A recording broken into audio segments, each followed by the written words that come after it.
J'ai compris finalement assez rapidement qu'on ne trouvera pas le modèle. Que chacune de ces entreprises met en place un mode de fonctionnement, on peut dire leur modèle local, quoi, hein, mais qui évolue aussi, parce que vous avez peut-être aussi des anarchistes, hein, voilà. Mais finalement, hein, on va enlever ça, on va remplacer ça. Et donc, vous décrivez ce que vous voulez, mais vous revenez dans 6 mois et ce sera encore une autre chose. Vous savez, Einstein a attendu 13 ans pour prouver sa théorie. Pourquoi? Parce qu'il ne avait pas avoir envoyé spécial, capital M6, donc il fallait des expériences.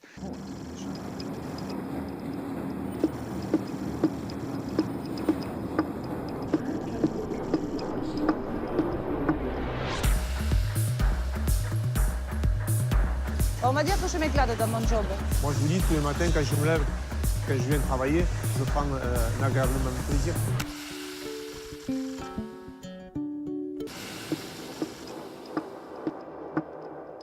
They came up with some very simple things. Let's tell the truth. Let's be fair. Let's keep our promises. Let's respect the individual. And let's encourage intellectual curiosity. Je vois les gens sur l'île, ils sont beaucoup plus heureux, qui sont calmes, qui sont zen. Et ça, c'est grâce justement à ce travail de fond. Je pense qu'on décuple la productivité des personnes dans un système comme celui-ci, évidemment. Est-ce que la majorité des Français, ils se lèvent le matin et disent, comme ça, ils regardent à droite et disent, je suis l'homme ou une femme la plus heureuse au monde, quoi. Je compare ces collaborateurs à des poules. C'est 6%. Et puis, on va avoir deux catégories, des poules habituelles, dont ils vont pondre des œufs blancs, et puis des poules, on appelle hypo, haut potentiel, hein. Alors, eux, ils vont pondre des œufs marrons. D'accord? Donc, on a recruté une poule de haut potentiel, et son job, c'est pondre des œufs marrons. Premier jour, première action, il va dans le poulailler, elle sort, regardez qu'est-ce qu'elle est fière. Qu'est-ce qu'elle a fait, quoi? Première action, quoi. Premier jour, il est déjà fier comme ça. Donc, il a court dans le poulailler, il sort, et ils ont trouvé un œuf. Il est même ISO 9001. Il a la forme, le poids, tout est parfait. Mais il a un problème. La couleur est à non-conformité totale. Elle a dû pondre un œuf marron. Qu'est-ce qu'elle a pondu? Elle a pondu un œuf, un or. Un or, vous imaginez ça, une poule aux œufs d'or, quoi. Vous dites, mais attends, elle a pondu un œuf en or, tu dis? Ben, elle va me demander tout de suite l'augmentation. Ils disent, attends, à cause d'elle, on sait ce qui va se passer, quoi. Les managers vont nous augmenter la norme. Ils vont demander à tout le monde de pondre des œufs en or, quoi. Mais est-ce qu'ils vont augmenter le salaire? Deuxième catégorie, on les appelle il y a 3 catégories en tout, c'est les collaborateurs désengagés. Alors, pourquoi ils viennent au travail? Alors, ils disent pour gagner, etc. Mais le meilleur, c'est qu'il vient pour partir. Combien ils sont en France? 69%. Alors, je les compare, attention, à un cheval fatigué, parce que dès le matin, s'il peut s'asseoir et puis s'allonger, il s'allonge. Mais attention, l'oreille est toujours bien dressée, hein, parce que si le chef, il passe, hop, on est là, chef. Mais maintenant, je vais quand même les défendre. Attention, il faut le défendre parce que 69%, ça fait mal si vous êtes un patron d'entreprise, hein, ça fait beaucoup. Ce sont des bons professionnels. Ils sont recrutés parce qu'ils ont des compétences. S'ils n'ont pas, ils sont formés. Et ils ont une éthique de travail. Et cette éthique de travail consiste en quoi? À faire ce que leur chef leur a demandé à faire, mais pas plus. Donc, dernière catégorie, donc il nous manque, vous comprenez, 25%. Qui sont ces gens? Ni sont engagés, ni sont désengagés. Ils sont qui? On les appelle activement désengagé. Alors, la définition d'activement désengagé, c'est non seulement le collaborateur qui est malheureux au travail, mais chaque jour, il vient pour démontrer leur malheur. Et leur façon de préférer, c'est de saboter le travail du collaborateur engagé. Donc, vous appelez des résistants, des toxiques, des saboteurs, des boulets, tout ce que vous voulez, hein. Donc, je compare à un renard, il a appris qu'une poule qui a pondu un œuf en or, il est content, lui? Il n'est pas content, hein. Donc, il court comme ça, il dit, c'était OK pondu un œuf en or? Oui, ben, je te bouffe pour le déjeuner. Tout est réglé. Les mêmes personnes qui sont chez vous comme ça, ils vous quittent. Et 3 jours après, il va créer sa propre entreprise, ou aller chez quelqu'un d'autre, vous ne allez pas le reconnaître. Donc, il y a quelque chose qui est plus profond. Est-ce que cette personne vit la vie bonne dans l'entreprise? Et le premier qui nous a parlé de la vie bonne, d'ailleurs la même personne qui parlait de bonheur, c'est le philosophe Aristote. Il dit, une société bonne voit le jour lorsque beaucoup de gens réalisent leur potentiel grâce à des contributions nombreuses et variées. Qui voit quelque chose qu'on peut appeler comme on veut, hein, le mal-être ou le mal-vivre ou tout ce qu'on veut, hein, c'est le manager de proximité. Est-ce que ce manager, il a essayé de motiver ses troupes ou non? Il a essayé ou non?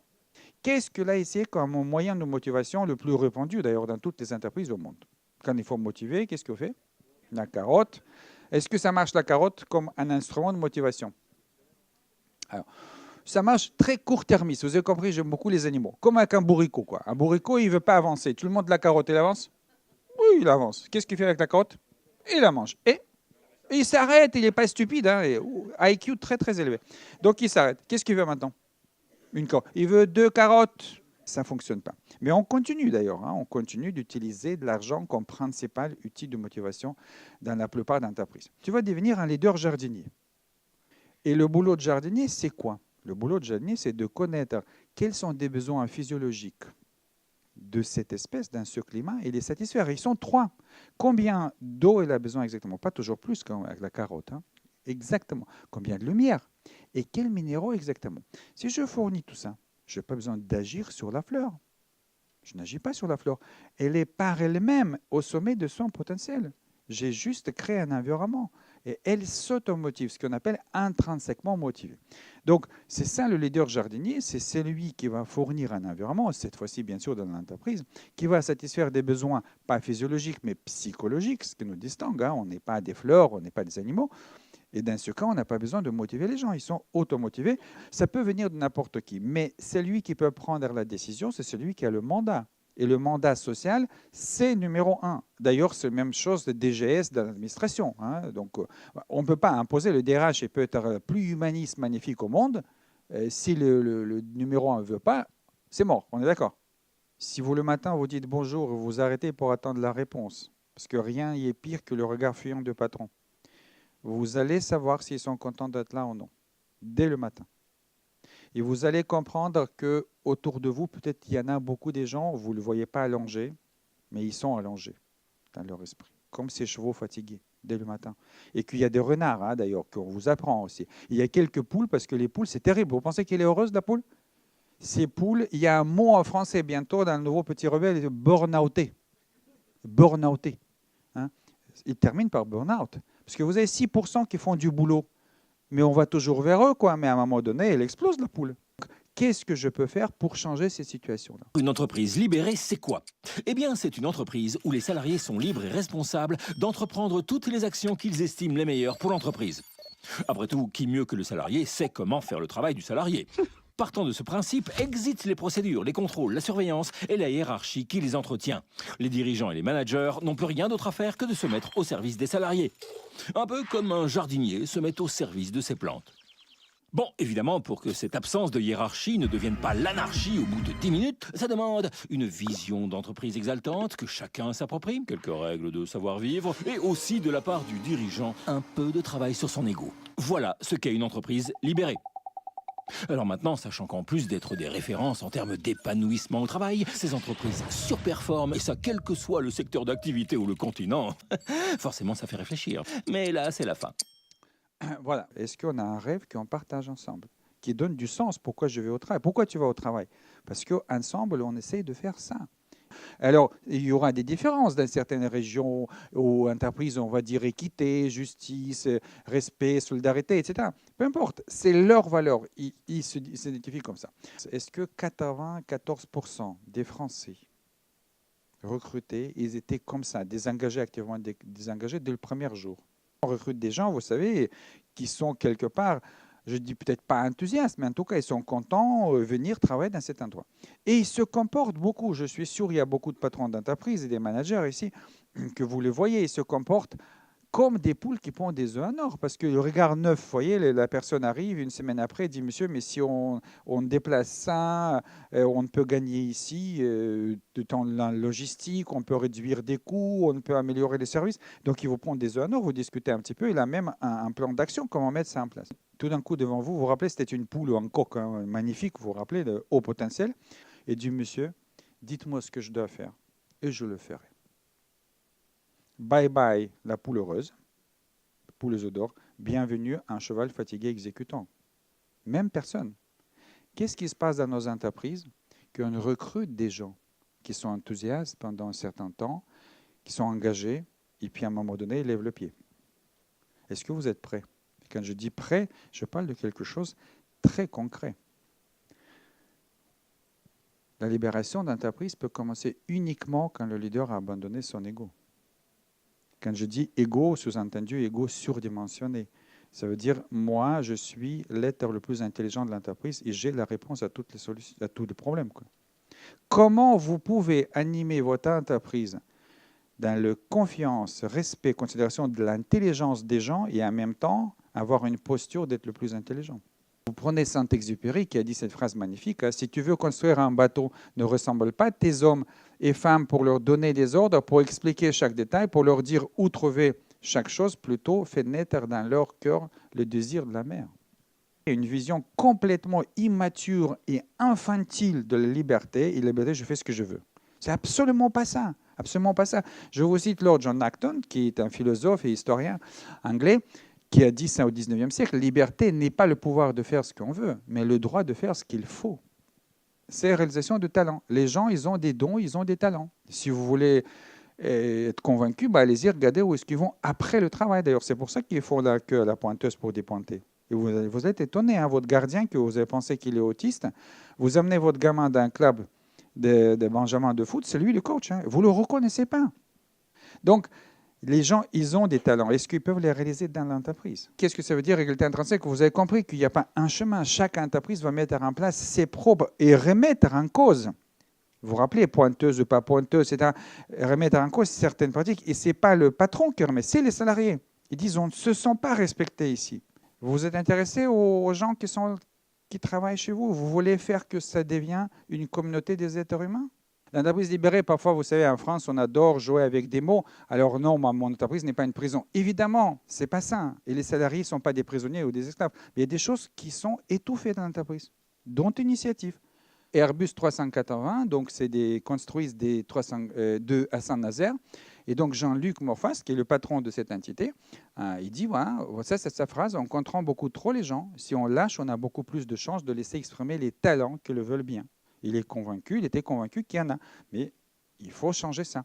Donc ils n'ont pas de manager, mais il y a des gens, beaucoup de gens qui sont au service des équipes, parce que vous savez, les équipes qui jouent au foot, il y en a beaucoup de staff qui est autour, donc c'est à peu près le même principe.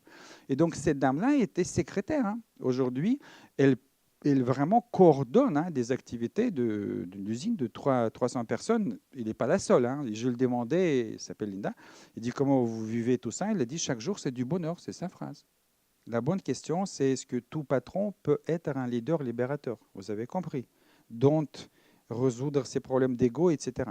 Mais puisque la question est posée, en tout cas je me pose à moi-même, hein, donc je vais vous répondre quand même qu'il y en a pas mal d'entreprises et la France est, avec la Belgique francophone, c'est la région où il y a le plus grand nombre de ces entreprises dans le monde. Il y a aujourd'hui des centaines. Et je ne dis pas que des entreprises, hein. Il y a aussi des municipalités, des caisses de sécurité sociale, et il y a des pôles emploi, il y a des offices HLM, il y a des administrations aussi, il y a beaucoup d'administrations. Troisième besoin? Alors, il y a des gens qui m'ont écouté quand même. Hein. Mais attention, le vrai nom de ce besoin, le vrai nom, c'est « Tupi veut tout faire tout seul ». Ah, vous n'avez pas pensé à ça, hein, vous êtes d'accord. Hein? À partir de quel âge les êtres humains veulent faire des choses par eux-mêmes? Dites-moi. 2 ans. À 2 ans, votre fille, vous habillez votre fille le matin, vous voyez, il fait pour amener à la crèche. À 2 ans, il vous dit, maman, je veux faire tout seul, toute seule. Vous faites quoi? Vous avez une réunion à 9 h, hein, attention. Hein, le temps, tout. Qu'est-ce que vous faites? Le plus difficile, c'est ne rien faire. Vous imaginez ne rien faire, c'est dur. Hein. Et donc, vous êtes là, hein, vous regardez avec bienveillance, c'est très important, hein, la posture. Et vous comptez jusqu'à 10, ça facilite la chose. Hein. Qu'est-ce que va faire cette fille? Votre fille, vous avez fait confiance 2 fois. Elle a raté 2 fois. Il sait que le manteau n'est toujours pas là. Quoi. Et il va demander de l'aide. Il va venir vers vous et dire, maman ou papa, est-ce que tu peux m'aider? Ou on va faire tous les deux. Qui vous êtes devenu là maintenant? Vous êtes devenu son coach. Vous n'êtes pas déclaré son coach. Elle vous a nommé son coach. Et à partir de ce moment-là, tout ce que vous dites, elle prend. Tout. Je vous amène vers l'autre direction. Un exemple. Pourquoi je vous amène? J'adore cet exemple de ministère parce que très souvent on dit OK, M. Guest, ça va avec les entreprises, on comprend hein, quand même, mais les fonctionnaires, vous ne pouvez pas quand même faire l'autodirection avec des fonctionnaires, M. Gates. Hein? Donc, bienvenue dans le ministère, quoi. Hein? C'est tout à fait possible et même plus vous allez être étonné aujourd'hui, la dynamique dans l'administration en France est exceptionnelle. Exceptionnelle. Moi, je suis le premier qui est surpris. J'apprends tout le temps encore des administrations qui entrent dans cette démarche-là. On ne motive pas les gens, on fait confiance. Premier principe. Deuxième principe, on ne manage pas les gens, on ne gère pas les gens. Ce n'est pas des ressources, quoi. On les aime. Vous vous rappelez, vous avez parlé avec des fleurs? Et dit la prochaine fois, votre manager vous embrasse comme ça, on m'envoie la photo. J'ai un mur des managers qui ont réussi. Attention à harcèlement quand même. Donc, troisième, on ne travaille pas. Alors là, tout le monde est d'accord dans le ministère, ça ne bosse pas fort, quoi. Donc, tout le monde est d'accord là-dessus. Et dit, attention, vous n'avez pas compris. Si vous pensez que la conception de travail, c'est venir pointer, dépointer, on a failli. On ne veut que vous preniez du plaisir. Vous-même qui vous dites, j'ai pris du plaisir aujourd'hui. Et si vous ne prenez pas du plaisir, c'est qu'il y a quelque chose dans l'environnement qui ne fonctionne pas. Et donc, c'est notre responsabilité, des managers, de ceux qui organisent tout ça. Et dernière chose, on ne se plaint pas. Vous savez, chef, je n'ai pas eu ça, chef, on ne m'a pas donné ça. Il n'y a plus de chef, quoi. Le chef, il demande, OK, tu as un problème, tu proposes quoi en équipe? Les managers sont devenus des coachs, des accompagnateurs, cela de concert, mais je veux rendre les salariés heureux. Et pas parce que j'aime à ce point l'être humain. Je le demandais s'il n'était pas un ancien hippie, quoi. Il dit non, non, non, pas du tout. Il dit tout simplement, les gens heureux, ils travaillent mieux. Et puis, comme c'est que je viens de France, sa dernière phrase pour moi aussi, c'était quoi, non? Il dit, et si les fonctionnaires belges le peuvent, alors vous, les Français, vous n'avez pas d'excuses, hein? Voilà, merci beaucoup.